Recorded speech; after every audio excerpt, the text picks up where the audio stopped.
Hi, ഇന്നേ നമുക്കൊരു വെണ്ടയ്ക്ക സാമ്പാർ വയ്ക്കാം. തമിഴ്നാട് സ്റ്റൈലിലാണ് ഇത് വയ്ക്കുന്നത്. അതിനായിട്ട് വെണ്ടയ്ക്ക ഞാനിത് മുറിച്ച് വെച്ചിട്ടുണ്ട്. പിന്നെ കുക്കറിൽ പരിപ്പ്, ഉരുളക്കിഴങ്ങ്, തക്കാളി, ഒരു സവാളയും കൂടെ ഇട്ടിട്ടുണ്ട്.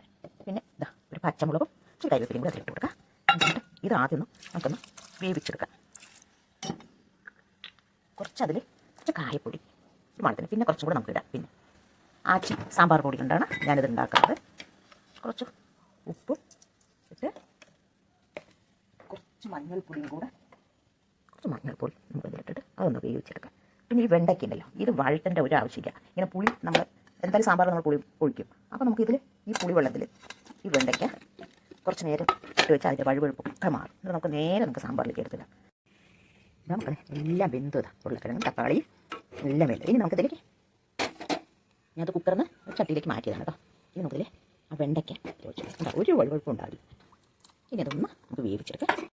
ഇതെല്ലാം വെണ്ടയ്ക്കൊക്കെ നല്ല വെന്ത് വന്നിട്ട് ഇനി നമുക്ക് ആച്ചി സാമ്പാർ പൊടി ചേർത്താം. അതിന് നമ്മൾ ചീനച്ചട്ടി ആദ്യം നമുക്കൊന്ന് എണ്ണ ഒഴിച്ചിട്ട് നമുക്ക് കടുക് താളിക്കുക. സാമ്പാർ മല്ലിയിലയുണ്ട്, ഈ മല്ലിയില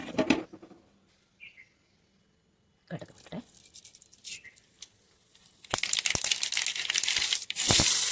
ചെറിയ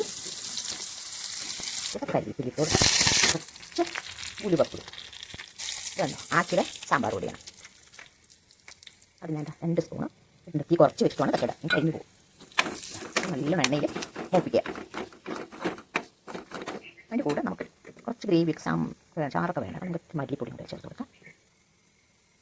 ഇച്ചിരി മുളക് പൊടിയും കൂടെ ചേർത്ത് കൊടുക്കാം. കുറച്ച് കായപ്പൊടിയും കൂടെ, ഇത് മണച്ചിട കായപ്പൊടിയാണ്. ഇതും കൂടെ നമുക്കതിൽ ചേർത്ത് കൊടുക്കാം. കഴിഞ്ഞിട്ടേ ഉള്ളൂ. ഇതിങ്ങനെ സാമ്പാറിലേക്ക് കൊടുക്കും. നമുക്ക് വേണമെങ്കിൽ കുറച്ച് ചാറ് കൂടുതൽ വേണമെങ്കിൽ കുറച്ച് ചൂടുവെള്ളം ഒഴിച്ച് കൊടുത്താൽ മതി. സാമ്പാർ എല്ലാം നല്ല സാമ്പാറാണ്, നന്നായിരിക്കും കേട്ടോ. അത് നല്ല സാമ്പാറാണ്. നല്ല ഇഡ്ഡലിയുടെ കൂടെ, ദോശയുടെ കൂടെയും ചോറിൻ്റെ കൂടെ വെക്കാം. ടേസ്റ്റാണ്. സാമ്പാർ ഇപ്പോൾ വറുത്തിട്ട് കഴിഞ്ഞാൽ ഇതൊന്ന് അടച്ച് വയ്ക്കണം. അപ്പോൾ ആ മണം മക്കൾക്ക് ഇഷ്ടപ്പെട്ടാൽ ഒന്ന് ലൈക്ക്, ഒന്ന് സബ്സ്ക്രൈബും കൂടെ ചെയ്യണേ. ഓക്കെ മക്കളെ.